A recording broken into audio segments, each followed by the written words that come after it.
नमस्कार, मी माणिक कांबळे, संपादक कार्यकर्ता न्यूज चॅनल मधून आज आपण पाहणार आहोत लोखंडाची खाण।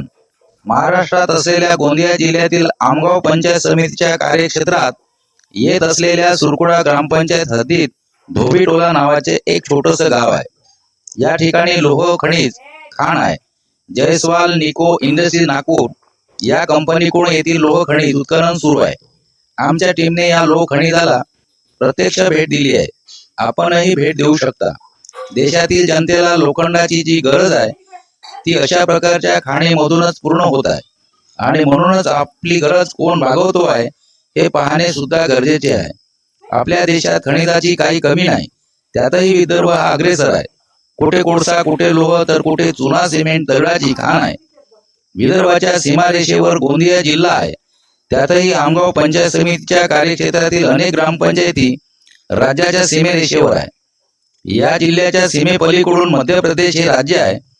अगदी गोंदिया जिल्ह्याच्या आमगाव पंचायत समितीच्या कार्यक्षेत्रातील सुरकुडा ग्रामपंचायत हद्दीत धोबीटोला नावाचं गाव आहे आणि या गावात लोह खनिज भरपूर प्रमाणात आहे।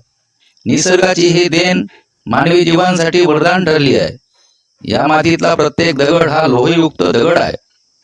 छोट्यातला छोटा दगड सुद्धा सामान्य दगडापेक्षा वजनी आहे। दगड फोडून पाहिल्यानंतर दगडात लोखंड दिसल्याशिवाय राहत नाही आणि म्हणून शासनाने खनिज उत्खननाची परवानगी दिली असून जयस्वाल निको इंडस्ट्रीज नागपूर ही कंपनी जेसीबीने लोह खनिज उत्खनन करीत आहे। या लोह खनिजाला लोखंडाच्या कारखान्यात नेला जातो, तिथे या लोह खनिजावर प्रोसेस करून आपल्यापर्यंत पोहोचवले जाते। आपण चॅनलला सबस्क्राइब करा। तुम्हाला अशाच नवीन नवीन बाबी या चॅनलद्वारे पाहायला मिळेल। आजच्या घडीला तुर्तास एवढे धन्यवाद।